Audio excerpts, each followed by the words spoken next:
நம்ம அடுத்து பார்க்க போகிறது வடிவொத்த முக்கோணங்கள். முக்கோணங்களை பற்றி நீங்கள் லோயர் கிளாஸில் படிச்சிருப்பீங்க. அதில் வடிவொத்த முக்கோணங்கள், இதில் வடிவொத்தவை அப்படின்னா என்னென்னு பார்ப்போம். இப்போ இந்த ரெண்டு உருவங்களை பாருங்கள், இரண்டுமே முக்கோணம். ஆனால் ஒன்று சிறியது, மற்றொன்று பெரியது. இதே மாதிரி உருவத்தில் ஒரே வடிவம் கொண்டதாகவும் அளவில் வெவ்வேறாகவும் உள்ளதற்கு வடிவொத்தவை என்று பெயர். அதாவது நல்லா கவனிங்க, வடிவம் ஒரே உருவ அமைப்பும் வெவ்வேறு அளவுகளையும் கொண்ட உருவங்களுக்கு வடிவொத்த உருவங்கள் என்று பெயர். இப்போ நம்ம பார்க்க போகிறது இந்த வடிவொத்த முக்கோணங்களை எப்படி வரையலாம் அப்படிங்கிறத பற்றி தான் இந்த இதில் பார்க்க போகிறோம். இதில் இரண்டு வகை உண்டு. இப்போ இங்கே பாருங்கள், எடுத்துக்காட்டு 4/10 கொடுக்கப்பட்ட முக்கோணம் PQRக்கு ஒத்த பக்கங்களின் விகிதம் 3/5. இதுதான் இங்கே நம்ம கணக்குக்குரிய அளவு. இந்த 3/5 இந்த அளவை தான் நீங்கள் பார்த்துக்கணும். என அமையுமாறு ஒரு வடிவொத்த முக்கோணம் வரைக. பின்னங்களை பற்றி நீங்கள் ஏற்கனவே படிச்சிருக்கிறீங்க.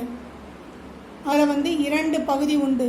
மேலே உள்ளதற்கு தொகுதி அப்படின்னு பேர், கீழே உள்ளது பகுதி அப்படின்னு பேர். இந்த பின்னங்களின் வகைகளும் உங்களுக்கு தெரியும். தகு பின்னம், தகா பின்னம் மற்றும் கலப்பு பின்னம்னு. இதை எப்படி நீங்கள் ஐடென்டிஃபை பண்ணுவீங்கன்னா, தொகுதியில் சிறிய எண் இருந்தால் இது தொகுதி, இது பகுதி. தொகுதியில் சிறிய எண் இருக்கும் பொழுது இதற்கு தகு பின்னம் என்று பெயர். இப்பொழுது இதனுடைய மதிப்பானது <1 இருக்கும். இந்த மாதிரி இருந்தால் எப்படி வடிவொத்த முக்கோணம் வரையணும். இன்னொரு வகை, தொகுதியில் பெரிய எண் இருக்கும், அது தகா பின்னம், அது <1 வரும். இந்த ரெண்டு வகை தான் இப்போ இருக்குது. இதில் இப்போ வேறு எந்த அளவும் உங்களுக்கு கிடையாது. பட் நீங்கள் வரையக்கூடிய இந்த கொடுக்கப்பட்ட முக்கோணத்திற்கு நீங்கள் ஒரு வடிவொத்த முக்கோணம் வரைகிறீங்க. அது உள்ளே அமையுமா வெளியே அமையுமா அப்படிங்கிறதுக்கு தான் இந்த காரணி பதில் சொல்லும் உங்களுக்கு. இப்போ தொகுதியில் சின்ன எண் இருந்தால் நீங்கள் வரையக்கூடிய வடிவொத்த முக்கோணம் உள்ளே அமையும். ஏன்னா நம்மளுக்கே புரியும், பெரியதுக்குள்ளே தான் சிறியது அடங்கும். நம் அன்றாட வாழ்வில் வீட்டில் பயன்படுத்தும் பொருட்களெல்லாம் நீங்கள் இமேஜின் பண்ணி பார்க்கலாம். 2 தட்டுக்கள் அல்லது 2 கிண்ணம், 2 டம்ளர், இதெல்லாம் நீங்கள் இமேஜின் பண்ணிங்கன்னா பெரியதுக்குள்ளே தான் சின்னது போகும். எனவே தொகுதியில் சிறிய எண் இருந்தால் நீங்கள் வரையக்கூடிய வடிவொத்த முக்கோணம் உள்ளே அமையும். தொகுதியில் பெரிய எண் இருந்தால் நீங்கள் வரையக்கூடிய வடிவொத்த முக்கோணம் வெளியே அமையும். இது உங்களுக்கு ஒரு பொதுவான கருத்து. இப்போ நம்ம கணக்குக்கு போவோம். இந்த 3/5 இந்த காரணிக்கு PQR முக்கோணத்துக்கு வடிவொத்த முக்கோணம் வரைய போகிறோம். எப்படின்னு பாருங்கள். ஃபஸ்ட்டு உதவிப்படம்.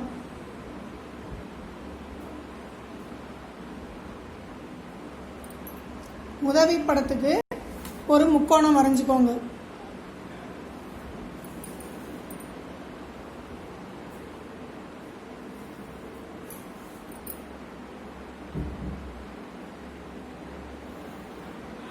முக்கோணம் வரைந்து அதற்கு PQR என பெயர் கொடுத்துக்கோங்க.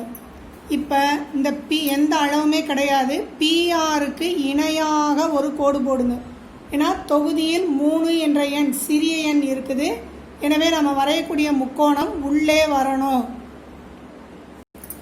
இணையாக இப்படி ஒரு கோடு வரைந்து அதுக்கு P', R' கொடுத்துக்கோங்க.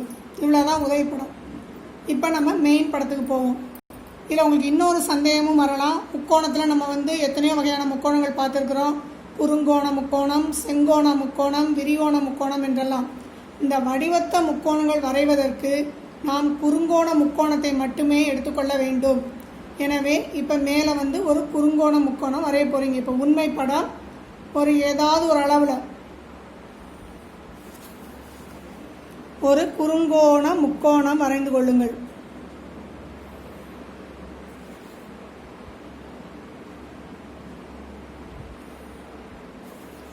அதுக்கு பேர் PQR அப்படின்னு கொடுத்துருங்க. இதில் Qல இருந்து திரும்பவும் குறுங்கோணம் 90க்கு குறைவான அளவில் ஒரு கோண அமைப்பில் ஒரு கதிர் வரைங்க. இப்படி ஒரு கதிர் வரைந்து இங்கே அதுக்கு எக்ஸ்ன்னு பேர் கொடுங்க. அடுத்து இப்போ நம்ம வரைய வேண்டியது இந்த 2 எண் இருந்த இல்லையா, உள்ளேவா வெளியேவா என வரைவதற்கு தொகுதியை பார்த்தோம். எப்பொழுதுமே இங்கே இப்போ வில் வரையணும். அந்த 2 எண்களில் எது பெரியதோ அத்தனை வில்களை நீங்கள் வெட்ட வேண்டும். இப்போ 3, 5 இதில் பெரியது 5. எனவே நாம் இப்பொழுது 5 விற்களை ஒரே அளவுடையதாக வெட்டப் போகிறோம். எப்படி எனில் கியூவில் இருந்து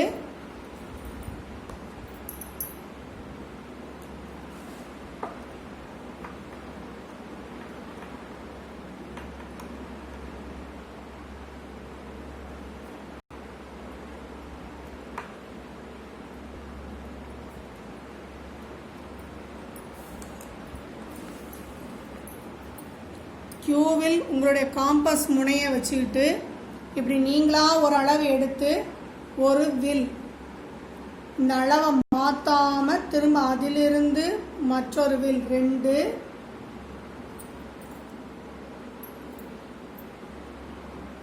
3,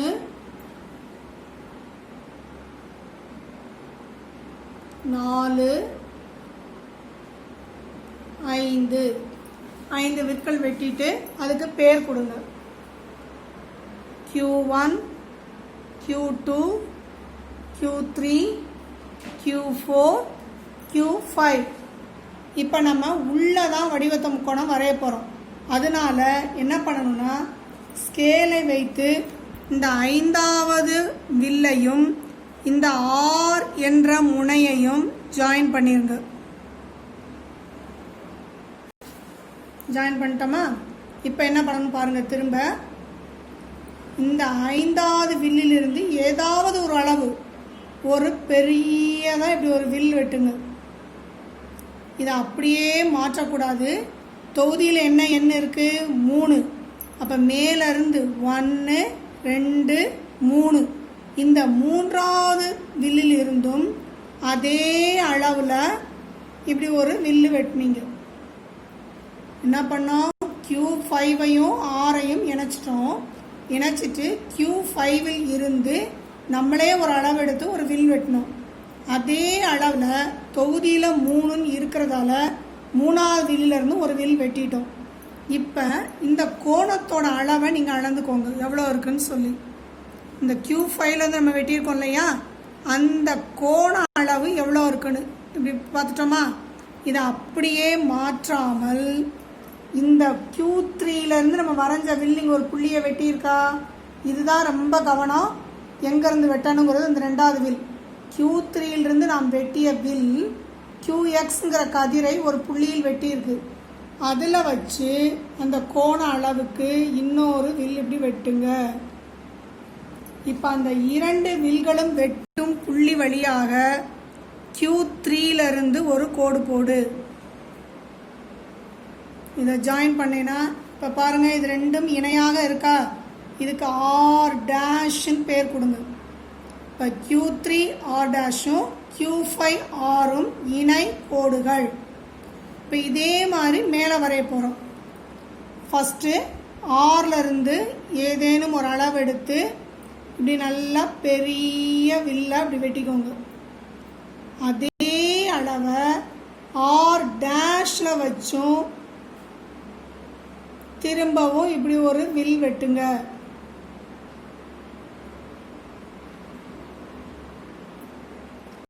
அடுத்து என்ன செய்யணும்? இதே மெத்தட் தான். அந்த கோணத்தை அளந்த மாதிரி இந்த Rலேருந்து வெட்டின வில்லுக்கு கோணம் எவ்வளோ இருக்குன்னு பாருங்கள்.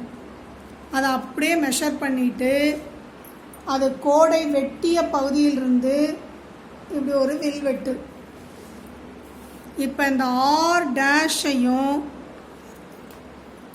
இந்த 2 வில்லும் வெட்டினதையும் ஜாயின் பண்ணிங்கன்னா இதுதான் P'.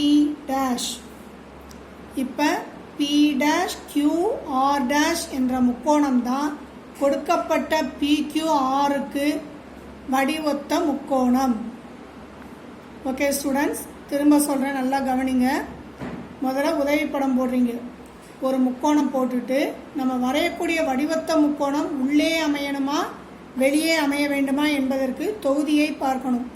தொகுதியில் இங்கே சிறிய எண் இருப்பதால் நீங்கள் உள்ள ஒரு இணைகோடு போடுங்க. அதுக்கு P', R' பேர் கொடுத்துருங்க. இப்போ உண்மை படத்துக்கு வருவோம். உண்மை படத்தில் PQR என்று ஒரு முக்கோணம் வரைந்து கொள்ளுங்கள். குறுங்கோண முக்கோணமாக அது இருக்க வேண்டும். அப்படி ஒரு முக்கோணம் வரைந்துட்டு Qவில் இருந்து மீண்டும் 90 குறைவே குறுங்கோண அமைப்பில் QX என்ற ஒரு கதிர். அடுத்து Qவில் இருந்து சம அளவுகளை கொண்ட 5 வில்கள். ஏன் 5 எனில் இந்த 3 மற்றும் 5இல் பெரியது 5, எனவே 5 வில்களை வெட்ட வேண்டும். அதற்கு Q1, Q2, Q3, Q4, Q5 என பெயர் கொடுத்து கொள்ளுங்கள். நாம் வரையக்கூடிய முக்கோணம் உள்ளே அமைகிறது எனவே இந்த Q5ஐயும் Rஐயும் ஸ்கேலால இணைங்க. அடுத்து Q5ல் இருந்து ஏதேனும் ஒரு அளவில் இந்த மாதிரி நீங்களா ஒரு அளவு வச்சுக்கிட்டு ஒரு வில், அதை அப்படியே மாற்றாமல் தொகுதியில் 3 இருப்பதால் 3வது வில் 1, 2, 3 இந்த 3வது வில்லிலிருந்தும் அதை வச்சு அப்படியே ஒரு வில் வரைஞ்சிட்டீங்க. அடுத்து இந்த கோணத்தை நீங்கள் அளக்க வேண்டும். கோணத்தை அளந்து அதை எங்கேருந்து வெட்டுறேன் நல்லா பாருங்கள். அந்த நம்ம வெட்டின வில்லானது QX கதிரை எங்கே சந்திக்கிறதோ அந்த புள்ளியிலிருந்து 2வது வில் வெட்டணும். இப்போ 2 வில்கள் வெட்டக்கூடிய புள்ளியையும் Q3ஐயும் ஸ்கேலால் இப்படி இணைத்தீங்கன்னா கிடைக்கக்கூடியது தான் இந்த Q5Rக்கு இணையான கோடு. இதே முறையில் மேலையும் வரைகிறோம். அடுத்து Rலேருந்து ஒரு வில் வெட்டினோம், அதே அளவில் R''லேருந்து இப்படி ஒரு வில் வெட்டணும். இந்த கோணத்தை அளந்துட்டு இந்த புள்ளியிலிருந்து 2வது வில், அது ரெண்டையும் ஜாயின் பண்ணும்போது அதுக்கு P' பேர் கொடுத்தீங்கன்னா இப்போ P', என்பதே PQR என்ற முக்கோணத்திற்கு வடிவொத்தவை ஆகும். நன்றி. இந்த எடுத்துக்காட்டை இந்த வீடியோவை பார்த்துட்டு நீங்கள் உங்கள் நோட்டில் போட்டு பாருங்கள். இதே மாடலில் பயிற்சி 4.1 பயிற்சி 4.1 பக்கம் 176 அதில் 10வது கணக்கு 11வது கணக்கு 10 மற்றும் 11வது கணக்கு இதே மாடல். இது ரெண்டையும் ஹோம்ஒர்க்காக நீங்கள் போட்டு எங்களுக்கு அனுப்பிவிடுங்க. நன்றி. ஓகே ஸ்டூடெண்ட்ஸ், வடிவத்த முக்கோணத்தில் கொடுக்கப்பட்ட காரணியின் மதிப்பு <1 என இருந்தால் எவ்வாறு வரைவது என பார்த்தோம். இப்பொழுது அந்த காரணியினுடைய மதிப்பானது <1 இருக்கும் பொழுது, அதாவது தொகுதியில் உள்ள எண் பகுதியை விட பெரியதாக இருந்தால் எவ்வாறு வடிவத்த முக்கோணம் வரைவது என பார்ப்போம். முதல்ல உதவிப்படம். உதவிப்படத்திற்கு ஏதேனும் ஒரு அளவில் ஒரு முக்கோணம் வரைஞ்சிக்கோங்க.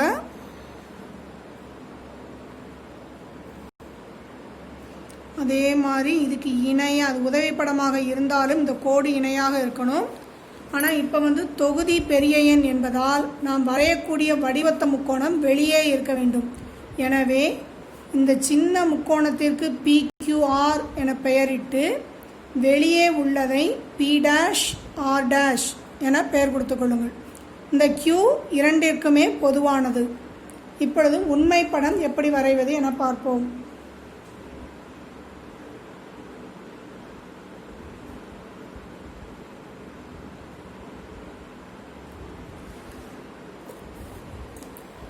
ஏற்கனவே சொல்லியமாறு குறுங்கோண முக்கோணம் தான் நாம் இங்கு வரைய வேண்டும். ஆனால் நாம் வரையக்கூடிய முக்கோணம் வெளியே வருகிறது என்பதால் முதலில் ஒரு முக்கோணத்தை வரைந்துவிட்டு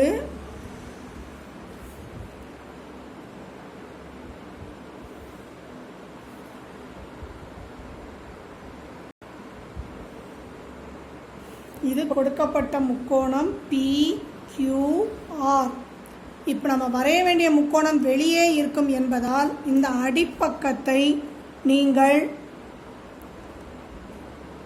இப்படி நீட்டி விட்டு கொள்ளுங்கள். அதேபோல் இந்த PQ என்ற பக்கத்தையும் சிறிது தூரத்துக்கு நீட்டி விட்டு கொள்ளலாம். இப்பொழுது கவனிங்கள், Qவிலிருந்து ஒரு குறுங்கோண வடிவில் நாம் ஒரு கதிர் வரைய போகிறோம்.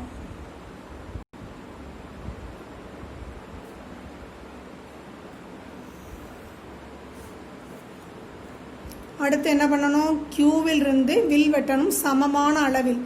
எத்தனை வில்கள் வெட்ட வேண்டும் என்பதற்கு இந்த காரணியை பாருங்கள்.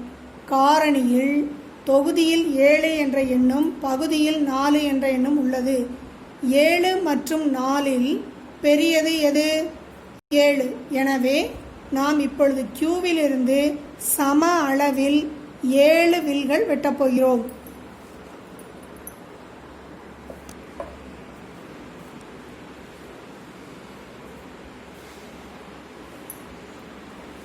ஒரே அளவு 7 வில்கள். 1 2 3 4 5 6 7. அளவு எங்கேயும் மாறவில்லை. இந்த இடத்தில் X என பெயர் கொடுங்க. இப்போ நம்ம வெளியில் முக்கோணம் வரைய போகிறோங்கிறதுனால இந்த ஆரோட எதை இணைக்க வேண்டும் எனில் கீழே என்ன எண் உள்ளது? 4. அப்போ 1 2 3 4. இந்த 4வது வில்லையும் 6ஐயும் நீங்கள் இணைக்க வேண்டும். இதற்கு பெயர் கொடுத்து கொள்ளுங்கள். Q1 Q2 Q3 Q4 Q5 Q6 Q7. 4 என்ற எண் கீழே இருப்பதால் இந்த Q4ஐயும் 6ஐயும் இணைத்து விட்டோம். இப்போ இந்த RQ4க்கு இணையாக ஒரு கோடு வெளியே வரைய போகிறோம். எப்படி வரைய போகிறோம்? Q4லிருந்து ஒரு அளவு, எந்த அளவுனாலும் சொல்லலாம். அதனால் அவங்கவுங்களுக்கு ஏற்ற ஒரு அளவை எடுத்து இப்படி ஒரு வில் வெட்டி கொள்ளுங்கள். அதே அளவிலிருந்து மேலே 7 இருப்பதால் Q7ல் வைத்து இது மாதிரி ஒரு பெரிய வில் வெட்டுங்க. இப்போ எதை அளக்கணும் எனில் Q4லேருந்து வெட்டினோம் இல்லையா, இந்த கோணத்தை அளந்து கொள்ளுங்கள். கோணத்தை அளந்துட்டு அதை அப்படியே எடுத்துகிட்டு வந்து இந்த Q7லேருந்து வெட்டிய வில் இந்த X என்ற கதிரை எங்கே வெட்டுச்சோ அதுக்கு ஒரு வில் வெட்டுங்க. நல்லா கவனிங்க. Q4லிருந்து ஒரு குறிப்பிட்ட அளவில் நாம் ஒரு வில் வெட்டினோம். அதே அளவில் Q7லிருந்தும் வெட்டிட்டோம். இந்த கோண மதிப்பை அளந்து அந்த அளவில் இந்த Q7லேருந்து வெட்டிய வில் QXஐ ஒரு புள்ளியில் வெட்டியிருக்கல்லவா, அதில் இருந்து 2வது வில் வெட்டணும். இப்போ இந்த 2 வில்லும் வெட்டும் புள்ளியையும் இந்த Q7ஐயும் இணைத்து நீங்கள் ஒரு கோடு வரைய வேண்டும். அது நம்ம நீட்டி விட்ட கோட்டை வெட்டும் புள்ளிக்கு R' என பெயர் கொடுங்க. இப்போ பாருங்கள், இந்த Q4Rம் Q7R' இணையாக இருக்கா? இணைங்கிறத நீங்கள் எப்படி பார்ப்பீங்கன்னா, இந்த 2 கோடுக்கும் இடைப்பட்ட இடைவெளி சமமாக இருக்கும். எல்லா இடத்துலையும் கரெக்டாக வந்திருக்கு பாருங்கள். இப்போ இதே ப்ரொசீஜரில் மேலே வரைய போகிறோம். ஆறில் இருந்து ஏதேனும் ஒரு அளவில் ஒரு வில், அதே அளவை R' இருந்தும் ஒரு வில். இப்போ இந்த கோணத்தை அளக்க வேண்டும்.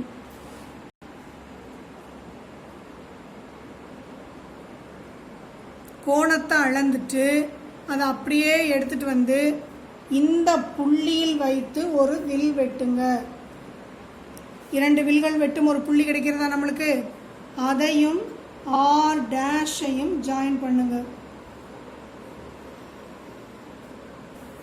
அவ்வளோதான் ஸ்டூடெண்ட்ஸ். இப்போ அது இதை மீட் பண்ணக்கூடிய புள்ளி பி டேஷ். மீதி இருக்கலாம் கூட நம்ம அழிச்சு விட்டுடலாம், ஒன்றும் பிரச்சனை இல்லை. ஏன்னா இதுக்கு எந்த அளவும் கிடையாது, நம்மளுக்கு வேணுங்கிறக்காக இது எக்ஸ்டெண்ட் பண்ண பகுதி தான். இதை அழித்தாலும் அழிக்காவிட்டாலும் ஒன்றும் பிரச்சனை கிடையாது. இன்னொன்று நீங்கள் இதில் கவனிக்கணும், இது நம்மளாக அளவெடுக்கிறதுனால எல்லாருடைய படமும் ஒரே அளவில் அமையாது. நீங்கள் எடுக்கக்கூடிய அளவை பொறுத்து இந்த படத்தினுடையது வேறுபடும். இப்போ பெரியது 7/4 என்ற தகாபின்னம் கொடுத்தால் எப்படி வரைவது, தகுபின்னமாக இருந்தால் எப்படி வரைவது என பார்த்தோம். வடிவத்த முக்கோணத்தில் இந்த இரண்டே வகை தான், தகுபின்னம் ஒரு காரணி, தகாபின்னம் ஒரு காரணி. இந்த இரண்டையும் நீங்கள் நன்றாக பார்த்து புரிந்து கொண்டு உங்கள் நோட்டில் வரைந்து பாருங்கள். உங்களுக்கு ஒரு ஹோம்ஒர்க்காக பக்கம் 176 எக்ஸசைஸ் பயிற்சி 4-1 12 மற்றும் 13வது கணக்கு இந்த மாடலில் உள்ளது. முதல் வகையில் 10 மற்றும் 11 2 கணக்குகள் இருந்தது. இந்த இரண்டாவது வகையில் 12 மற்றும் 13 என 2 கணக்குகள் உள்ளது. இரண்டையும் போட்டு பார்த்து டெஸ்ட் எழுதி இப்போ இந்த விடுமுறை நாட்களில் இதை நன்றாக தயார் செய்து கொள்ளுங்கள். புரிந்து கொண்டு இந்த ஜாமெட்ரியை நல்லா ப்ரிப்பேர் பண்ணிக்கோங்க, உங்களுக்கு பிற்காலத்தில் ரொம்ப உதவியாக இருக்கும். இந்த வடிவத்த முக்கோணத்தில் இந்த 2 வகை தான். ஏற்கனவே நம்ம தொடுகோடு பார்த்தோம். இப்போ இந்த வடிவக்க முக்கோணத்தையும் நீங்கள் நல்லா போட்டு பார்த்து புரிஞ்சுக்கிட்டிங்கன்னா ஜாமெட்ரியில் உள்ள 8 மார்க்கு உங்களுக்கு எளிமையாக கிடைக்கும். அது ஒரு கான்ஃபிடென்ட்டாக இருக்கலாம். நன்றி.